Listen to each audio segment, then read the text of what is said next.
Good morning, student. Today we are going to learn class 5 NCERT chapter The Earth and its Living World. So, we are learning in this chapter The Earth and its Living World.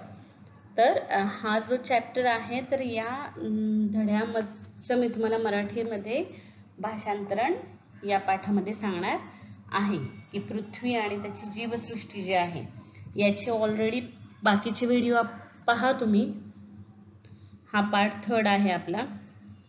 तर याच्यामध्ये तुम्हाला दिसत असेल या चित्रामध्ये की तुम्हाला वेगवेगळे कॉन्टिनेंट आणि सागर दिसत आहेत, महासागर. तर या संदर्भातच आपला आत्ताचा जो टॉपिक आहे यामध्ये मी ते एक्सप्लेन तुम्हाला करणार आहे. लेक्स, a body formed by water collecting naturally in low-lying area of land is called lake. तर मग आपल्याला याच्यामध्ये त्यांनी काय सांगितलेलं आहे की सरोवर जो शब्द आहे तर त्याच्यामध्ये त्यांनी काय म्हटलेलं आहे की अ वॉटर बॉडी फॉर्म करतं. वॉटर नॅचरली आपण ज्या पार्टमध्ये काय करत असतो, कलेक्ट करत असतो. तर आपण असं खूप मोठ्या प्रमाणामध्ये करत असतो. नैसर्गिकरित्या पाणी आपण साठवून ठेवत असतो, ते मोठ्या जलाशयामध्ये ठेवत असतो. ठीक आहे. आणि जो लहान जलाशय असतो त्यालाच आपण काय म्हणतो, लेक असं म्हणतो किंवा तळ असं म्हणतो. So low lying area of land is called a लेक. तर लहान प्रमाणामध्ये जिथं आपण पाणी साचवून ठेवतो त्याला आपण तळ असं म्हणतो. ठीक आहे. नेक्स्ट पॉइंट आहे water in the form of ice. तर हिम स्वरूपामधील पाणी म्हणजे जे पाणी बर्फाच्या फॉर्ममध्ये आपल्या पृथ्वी तलावर आहे तर त्याचा आता आपण अभ्यास करणार आहोत. So water particles in the cloud freeze and in cold region they come down in the form of snow. तर मग त्याच्यामध्ये त्यांनी काय म्हटलेलं आहे, थंड प्रदेश जे असतात की नाही तर थंड प्रदेशामध्ये काय होतं की ढगातील पाण्याचे कण आपोआप गोठलेले असतात आणि मग त्याचा जो वर्षा होतो त्याला आपण काय म्हणतो, त्याच्यातूनच हिमकण तयार होत असतात. काय होत असतात, हिमकण तयार होत असतात. Water particles in the cloud freeze and in cold region they come down in the form of snow. म्हणजे येतानाच ते काय कशाच्या स्वरूपामध्ये येत असतात की बर्फाच्या स्वरूपामध्ये येत असतात. व्हेन लेयर्स ऑफ स्नो पाईल up on the ground they form ice. आणि मग ते जेव्हा प्रत्यक्षामध्ये जमिनीवर पडतात तेव्हा आपोआप ते काय झालेले असतात, एक बर्फाच्या स्वरूपामध्ये ते तयार झालेले असतात. When such layers of ice pile up in a low-lying area, they become enormous in size. This huge mass slips down a slope at a very slow speed. This is called glacier. There are also huge blocks of ice floating in the sea. They are called iceberg. मग त्याच्यामध्ये त्यांनी काय म्हटलेलं आहे, आणि मग असं एकावर एक असे काय होत राहतात, त्याचे लेयर्स जे असतात ते साचत जातात आणि मग त्याचाच एक काय होतो, ते साचत गेलेल्या बर्फांच्या थरावर थर साचत गेले की त्याचाच एक खूप मोठा प्रचंड आकार तयार होतो आणि मग त्यालाच जमिनीच्या उतारावरून तो अतिशय मंद गतीने खाली सरकताना दिसतो आणि मग त्याचीच नंतर काय होते, हिमनदी बनते. आणि समुद्रावर हे जे तरंगणारे बर्फाचे खूप मोठमोठे तुकडे असतात ना त्यालाच आपण काय म्हणतो, हिमनग म्हणजेच आईसबर्ग असं म्हणतो. बघा, they are also huge blocks of ice floating in the C.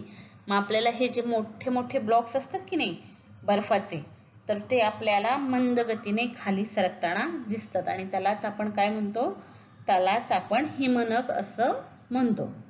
So groundwater. Beside these water bodies on the earth's surface, there is a lot of stored in the underground layer of rocks. It is called groundwater. त्याच्यानंतर हा जो पुढचा point आहे त्याला काय म्हटलेला आहे, ground water. Ground water म्हणजे काय, भूजल. म्हणजे त्याच्या नावातच आहे की ग्राउंड म्हणजे काय, आपली जमीन आणि जमिनीमध्ये असणारं पाणी म्हणजेच भूजल. So beside these water bodies on the earth's surface there is a lot of water stored in the underground layer of Roxx it is called ground water. तर मग त्याने म्हटलेलं आहे की जमिनीवर जे आपण जल साठवतो त्याच्या व्यतिरिक्त पण भरपूर काही अशी घटक असतात, जसे की खडक आहे, खडकांच्या थरामध्ये खूप पाणी साचलेलं असतं, जमिनीखालीही खूप पाणी असतं. अशा म्हणजे आपण जे म्हणतो कॅनॉल, अजून काय म्हणतो धरणं, डॅम, या सगळ्या गोष्टी सोडूनही जे पाणी साचतं जमिनीमध्ये, ठीक आहे, तर ते पण भरपूर मोठ्या प्रमाणामध्ये असतो. It is called ground water. आणि त्यालाच आपण काय म्हणतो भूजल. म्हणजे बेसिकली जमिनीमध्ये स्वतःच असं भरपूर असलेलं पाणी, त्याला आपण काय म्हणतो ग्राउंड वॉटर असं म्हणतो. We reach it by means of dug wells and borewells. तर मग त्यांनी काय म्हटलेलं आहे, हे कशामध्ये असतं, हे विहिरींमध्ये असतं. अजून बोरवेल्स जे असतं म्हणजे जे आपण बोरिंग्स घेतो त्या माध्यमातून असतं, बरोबर. which we reach it means of dug wells and bore well springs, the water or ice that occupies the earth's surface, groundwater and the water vapor in the atmosphere together form the earth hydrosphere. मग याच्यातूनच काय होतं, हे जे जल आहे, भूजल जे आहे ते विहिरींच्या माध्यमातून, परत बोरिंग आहे त्या माध्यमातून आपण काय करतो ते उपसून वापरतो. बोरवेल्सच्या वगैरे डगवेल्स, बोरवेल्स जे असतात की नाही त्याच्या माध्यमातून आपण काय करतो, हे डगवेल्स आहेत, बोरवेल्स आहे, याच्यातून आपण वापरतो. याचाच अर्थ काय म्हटलेला आहे त्याने, की अनेक जे सरोवर असतात, विहिरी असतात, त्यांना जमिनीखालील झऱ्यांमुळे आपोआप पाणी मिळतं. आणि पृथ्वीचा पृष्ठभाग व्यापणारे पाणी आणि हिम आणि भूजल आणि वातावरणातील बाष्प या सगळ्यांच्या एकत्रित असण्याला आपण हायड्रोस्फेअर म्हणजेच जलावरण असं म्हणतो. काय म्हणतो आपण याला, हायड्रोस्फेअर. तर हायड्रोस्फेअर म्हणजे काय सांगा बरं मला. मी आत्ताच तुम्हाला समजावून सांगितलेलं आहे की the water or ice occupies the earth surface, म्हणजे पृथ्वीच्या पृष्ठभागावर भरपूर पाणी आपण जमिनीमध्ये असतं, ग्राउंड वॉटरमध्ये असतं. आणि ते सगळं एकत्रितरित्या जे पाणी आहे, वॉटर वेपर्स आहेत, ठीक आहे, हे वॉटर वेपर्स जे आहेत म्हणजे बाष्प आहे, तर हे सगळं एकत्रित जिथं असतं, वॉटर, आईस, ठीक आहे, अर्थ आणि हे ग्राउंड वॉटरचं वॉटर वेपर, तर ह्या सगळ्या गोष्टी जिथे एकत्र असतात त्यालाच आपण काय म्हणतो, जलावरण असे म्हणतो. तर आता या पॉइंटमध्ये आपण ॲटमॉस्फिअरचे सगळे लेयर्स पाहणार आहोत, जसे की ट्रोपोस्फिअर आहे, स्ट्रॅटोस्फिअर आहे, ठीक आहे, आणि ॲटमॉस्फिअर आहे. तर सगळ्यात पहिल्यांदा आपण ॲटमॉस्फिअरची डेफिनेशन पाहू आणि ॲटमॉस्फिअर म्हणजे काय ते मी तुम्हाला एक्सप्लेन करून सांगते. The envelope of air around the earth is called atmosphere. तर पृथ्वीभोवतीचे हवेचं जे आवरण असतं त्यालाच आपण काय म्हणतो, वातावरण असं म्हणतो. As we go higher from the surface of the earth, the air in the atmosphere becomes rare. The air consists of mixture of gases, namely nitrogen, oxygen, water vapor and carbon dioxide. There are other gases too in the air in very small quantities. मग याच्यामध्ये त्यांनी काय म्हटलेलं आहे, पृथ्वीच्या पृष्ठभागापासून आपण जसं जसं उंच जातो की नाही, पृथ्वीच्या सरफेस पासून आपण जसं जसं हायर होत जातं म्हणजे उंच उंच आपण जातो, गो करतो, तर तशी तशी आपल्याला वातावरणामधली हवा जी आहे ती कमी होताना दिसते. The air in the atmosphere become rare, म्हणजे आपल्याला हवा कमी होताना दिसते. तर का होतं, the air consist of mixture. तर मग या हवेमध्ये काय काय असतं, तर ह्या हवेमध्ये मुख्यतः नायट्रोजन असतं, ऑक्सिजन असतं, परत वॉटर वेपर असतं, कार्बन डायऑक्साईड असतं. तर असे भरपूर गॅसेस असतात कमी जास्त प्रमाणामध्ये, ठीक आहे. The layer of atmosphere are name as troposphere, stratosphere, mesosphere, ionosphere and exosphere. The layer of that extend from the earth surface to a height of about 13 km is called troposphere. The condition in the troposphere that extend from the earth's surface to a height of about 13 km is called troposphere. The condition of the troposphere change continuously, that they affect the living world to a great extent.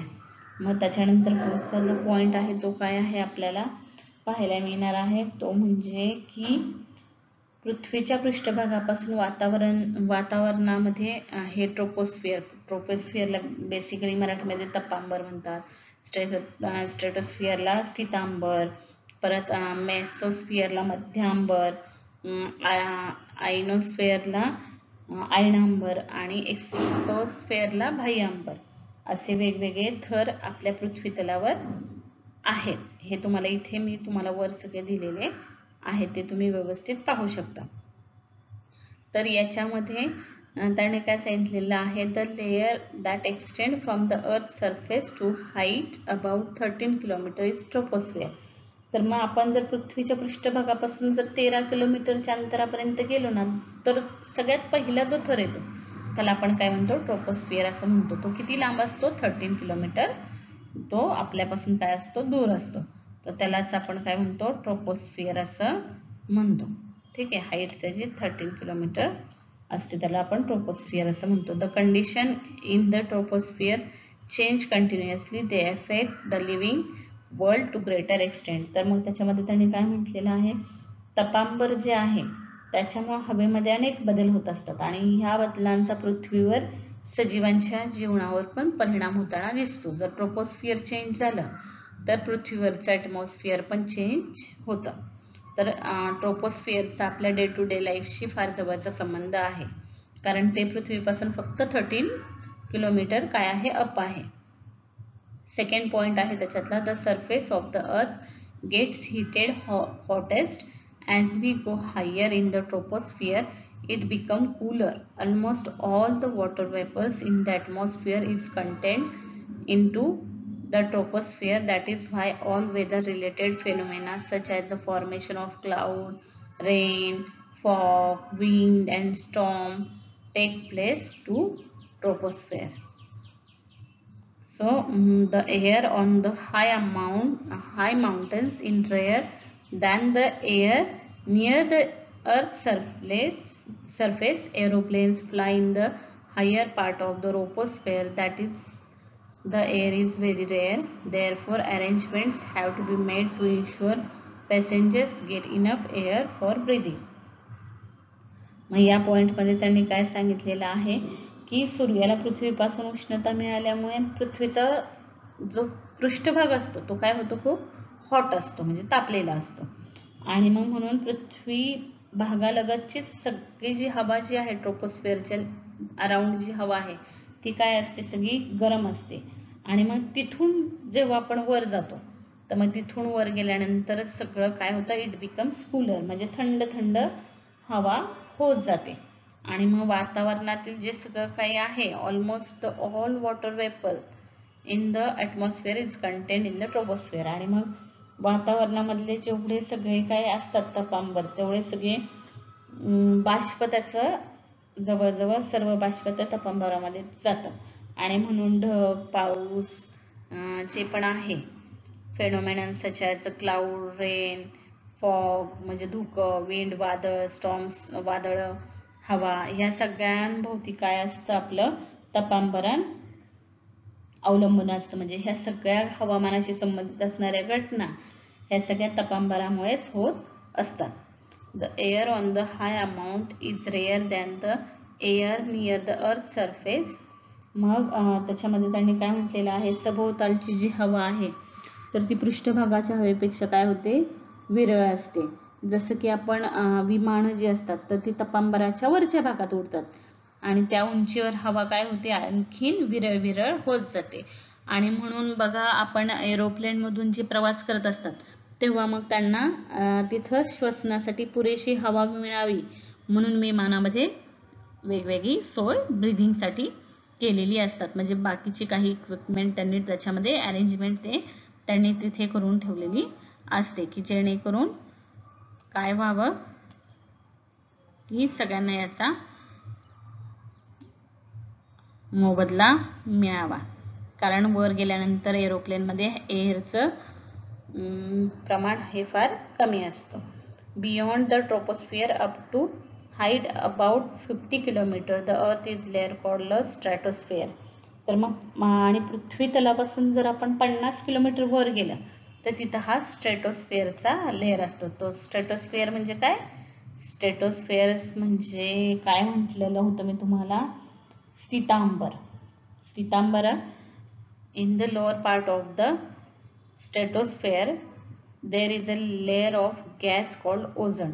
आणि हा जो स्थितांबराचा खालच्या भागामध्येच काय असतो? Ozone वायूचा आपल्याला थर पाहायला मिळतो. Ultraviolet rays coming from the sun harmful for living but the ozone layer absorb them and protect the living world from those rays. आणि मग त्याच्याच स्थितांबरामध्येच थोड्याशा खालच्या बाजूला ओझोनचा आपल्याला थर पाहायला मिळतो. आणि सूर्यापासून येणारी जी किरणे असतात ती सजीवांसाठी काय असतात? हानिकारक असतात. आणि हा ओझोन वायू जे आहे तो ते काय करतो? ती सगळी किरणे शोषून घेतो आणि पृथ्वीवरील सर्व सजीवांचे तो काय करतो? रक्षण करतो. तर मग हा पॉइंट त्यांनी इथपर्यंत सांगितलेला आहे. In which layer of the atmosphere down see the rainbow. तर मग सप्तरंगी इंद्रधनुष्य जे आहे ते आपल्याला कुठल्या वातावरणामध्ये दिसतं? आणि दुसरा प्रश्न आहे mountaineers carry oxygen in cylinders when they climb mountain that are more than 500 metre high. What could the reason for that? तर मग त्यांनी म्हटलेलं आहे जे पण उंच पर्वतावर चढून जातात की पर्वताची उंची जर 5000 मीटरपेक्षा जास्त असेल तर अशा वेळेस त्यांना चढताना सिलेंडरची गरज लागते, ऑक्सिजन सिलेंडरची. मग त्यांना हे सिलेंडर वापरण्याचं काय कारण असू शकेल बाबा? तर या सगळ्या प्रश्नांची त्यांनी उत्तरं विचारलेली आहेत. तर तुम्ही मला कमेंट बॉक्समध्ये या प्रश्नांची उत्तरे लिहून पाठवणार आहात. आणि असेच नवनवीन व्हिडिओ पाहण्यासाठी माझ्या चॅनेलला लाईक, शेअर, सबस्क्राईब नक्की करा आणि माझा जास्तीत जास्त व्हिडिओ अनेक विद्यार्थ्यांपर्यंत पोहोचवा. थँक्यू.